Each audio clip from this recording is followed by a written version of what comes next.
Hoş geldiniz arkadaşlar. Hayırlı akşamlar, bol kazançlar. Umarım güzel bir hafta sonu geçmiştir diyelim.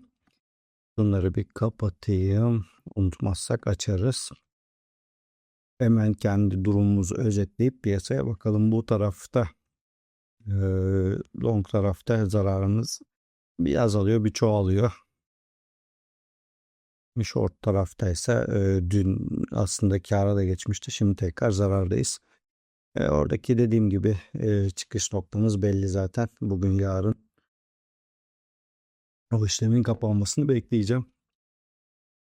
Gelelim genel piyasamıza. Hep dediğimiz Rainbow Chart bize ayı bölgesinde olduğumuzu zaten gösteriyor. Piyasada onu hissettiriyor.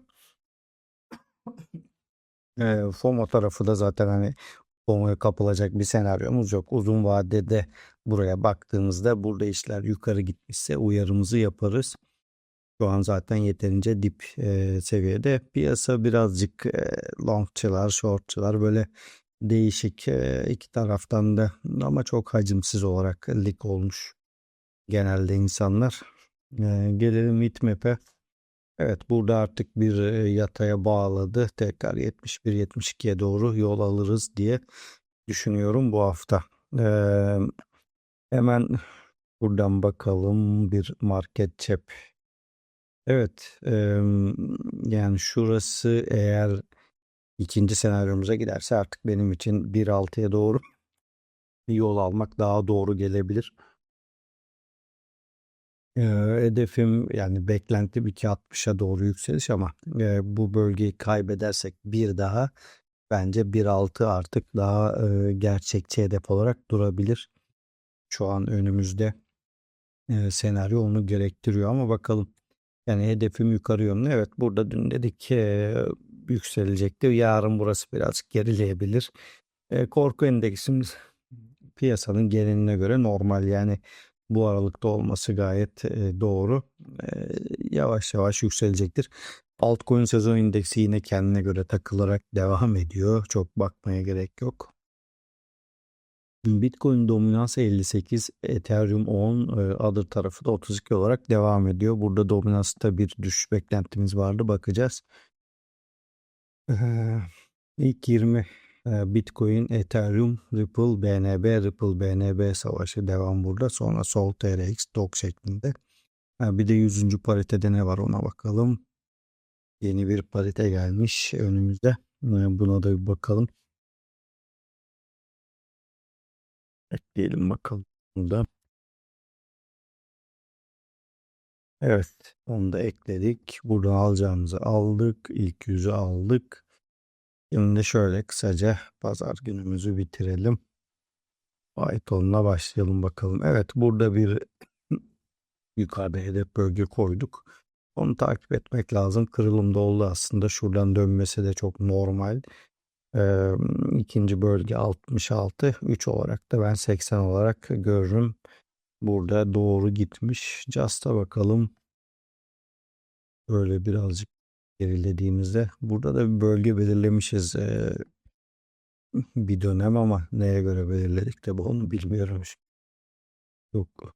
Onu sileyim hani kafa karışıklığı olmasın bizim için. Şöyle bakalım. Şurası daha iyi.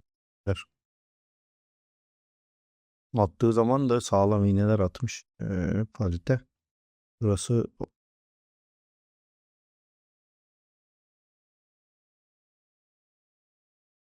hmm.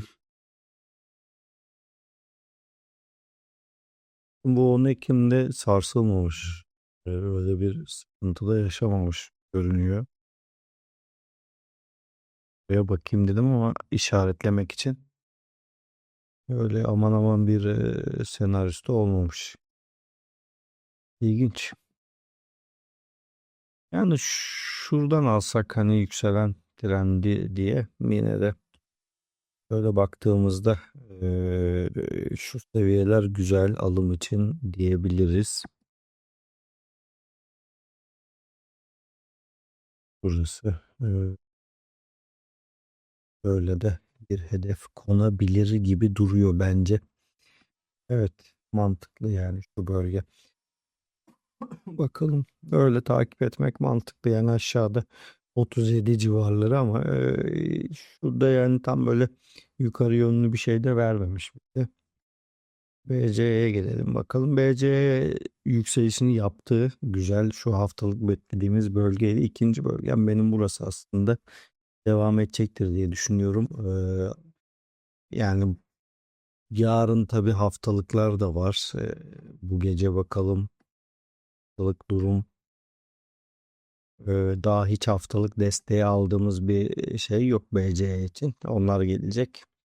Buradaki dirençler aşağılara gelecek falan. Yani şu morlu bölgeye doğru bence yine daha doğru duruyor. Link için baktığımızda yine hareket daha yeni başlıyor zaten. Burada da 10-11 bölgesine doğru yükseliş şu aylık bölge. Tepede de 13 var zaten. Yarınki haftalıklar önemli. Yani bu gece 3'te bütün senaryo değişecek sonuçta. Bütün şu bölgelerin hepsi değişecek. Belki bizim burada geçemediğimiz alanlara düşecek falan. Ben TRX içinde yukarıdaki hedefime doğru gideceğini düşünüyorum kendi adıma. Ol için de aynı şey geçerli. Şu bölge 115'e doğru yükseliş. Ben bunu ayarladım tabii yayın öncesinde bütün ayarlarını yaptım hani şey anlamda. Birer gün taşıdım vakit almasın diye. Şu 10 Ekim'e doğru burada da Run tarafında devam etmesini beklerim. FED'de kârdayım ama bir çekilme oldu.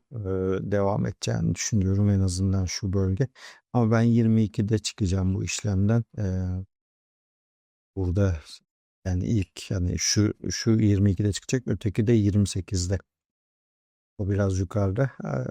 Ada için baktığımız bakın ne kadar güzel destekler.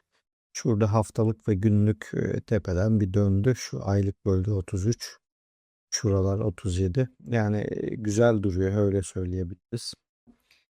Neo için de bütün 4 günü desteği aldı. Bir gün öncenin tepesinden döndü. Bu desteklerin çalışmasını bekleyeceğiz. Yani en azından şunu artık görmek benim için 4 gün önceki en dibe gelebilir mi? Gelebilir.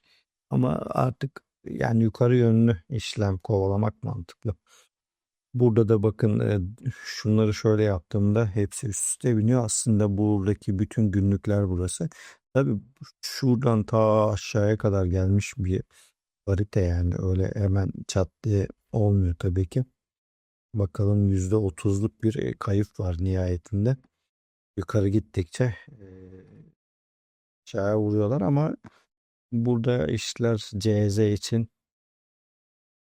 şu mor bölgenin kaybolmaması gerekiyor. Bu biraz daha riskli mesela hani daha böyle sıkıntılı duruyor bence. Bir gün önceyi kaybettiği zaman bir düşünmek lazım. Yeni bir seviyeye bakmak lazım. Dok açısından ilk etap şurayı konuşmuş. Çat diye oraya gelmiş. Bence burada olumsuz bir senaryo yok. Ee, Yukarı yönlü bakmak lazım. Şuralara gelse bile bence sıkıntı yok. Petrolde düşüşü konuşmuştuk. Yarın bakarız ona. Ethereum tarafında da çok sıkıntı olacağını düşünmüyorum. Bu hafta bunlar yükselişini yapacaktır. Ripple zaten çok iyi duruyordu. Ripple'da her şey yolunda gidiyor bence. Bu morlu bölge ikilere doğru bir yükseliş mantıklı duruyor, güzel duruyor. Takip edeceğiz. SC açısından da şu 4 günlük bölgenin üstündeyiz. Bir sıkıntı yok bence buralarda da. Yani dip seviyedeki o toplama evresini yaşıyoruz maalesef. Biraz hareketler çok hacimsiz. Onun etkisi de var.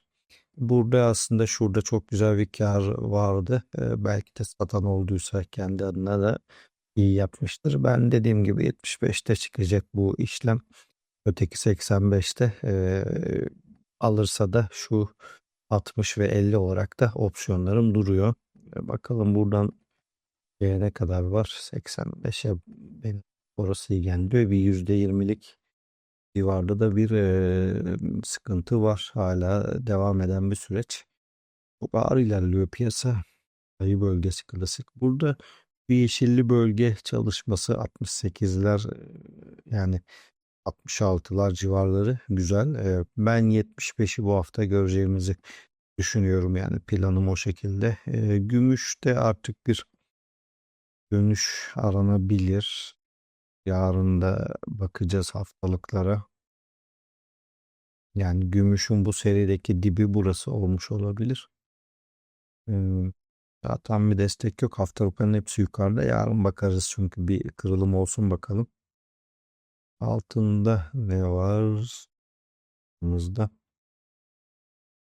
Altın için. Bak, evet burada da çok dar bir alana sıkıştık. Yani bunun düşmesi daha doğru işlem olarak bakacağız. Ee, Dolar TL olarak zaten düşüş olması gerekiyor diye konuşmuştuk. Bu iğneler atmış ama henüz tam bir düşüşte olmadı. Yine de tabii yukarıdaki hedefimiz belli. Total 3 için olumsuz bir senaryo yok bence. Yukarı yönlü devamlı. Yani bu günlüklerin yukarıda hani BCH gibi bitmesini beklemek, en azından oluşmasını beklemek doğru bence. Burada da devam eden bir süreç var. BCH günlük kırılımı yaptı. Ee, Gidecek mi ona bakacağız. Şimdi haftalıkta yarınki senaryoya bir bakalım hani ama burada haftalık böyle olacak tabii ki. Hani bakalım hadi bir tane örnek olsun bize. Da iş bakın buraya 600'leri geçmesi biraz zor. Oralar sağlam destek. Böyle da var. Totaldeydik değil mi? Total 1'e 2'ye 3'e baktık. 2'deyiz evet. Total 2. Total haftalık kavramlar. Şimdi güne bir gelelim. Haftalıklara yarın akşam bakarız. Total 2 için de buradaki sürecin yukarı gitmesini beklemek mantıklı.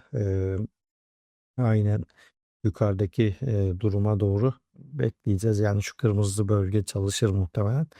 Ama daha oradan biraz gerçi çok da yok. 40 milyar dolarlık bir şey kalmış. 40 milyon dolarlık. Buradaki süreç Adır tarafında bizim hedeflerimizin hepsi geldi. Yine de alttan şunu da sileyim artık. Burayı da kazalıp gitti zaten. Yani burada dönüş düşünmek mantıklı.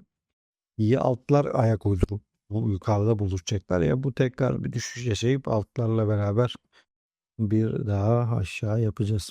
Evet burada artık Bitcoin dominansında ufak ufak bu seviyenin dip olduğunu düşünmek gerekebilir. Böyle piyasa umarım güzel bir haftaya başlarız bu hafta. Yine şeyi unut bizim en azından zararlarımızı göstermeyi. Eee Buradaki süreç bence bu hafta biraz daha yeşil olur ama şeyi kurtarmıyor işte o yani beklentileri genel olarak karşılamıyor. Bu şekilde piyasa ben kendi adıma dediğim gibi bu 75'te çıkacak bugün yarın çıkacağını düşünüyorum. Piyasanın da bu hafta 76'lara doğru bir yol alması beklentim dahilinde. Onun dışında e, kaç parite belki güzel hareket yapabilir. Onları da yarın konuşuruz. Bunlardan bir tanesi Ripple haber. Hatta ona bir bakalım mı? Öyle. Gel bak. Bunda da ne zamandır bakmadık tabii ama şu bölgeyi almış güzel. Biz orayı nereden aldık acaba? Buralardan almış. Alış. Buna çok önce bakmışız demek ki. Ve gidelim. 10 Ekim'dir muhtemelen. Evet o. Zaten bakın oraya denk geldi. Aslında güzel bir bölgeymiş. Şunu bir şurada da oradan almış. Şunu bir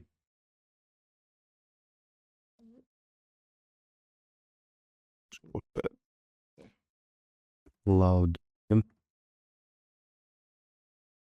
Bir de longlayıp longa atalım onu da.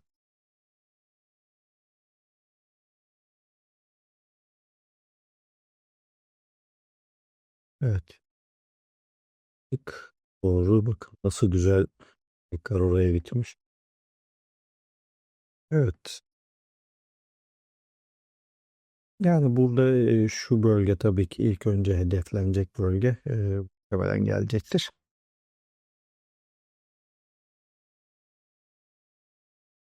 Bu bölge sonra burası var.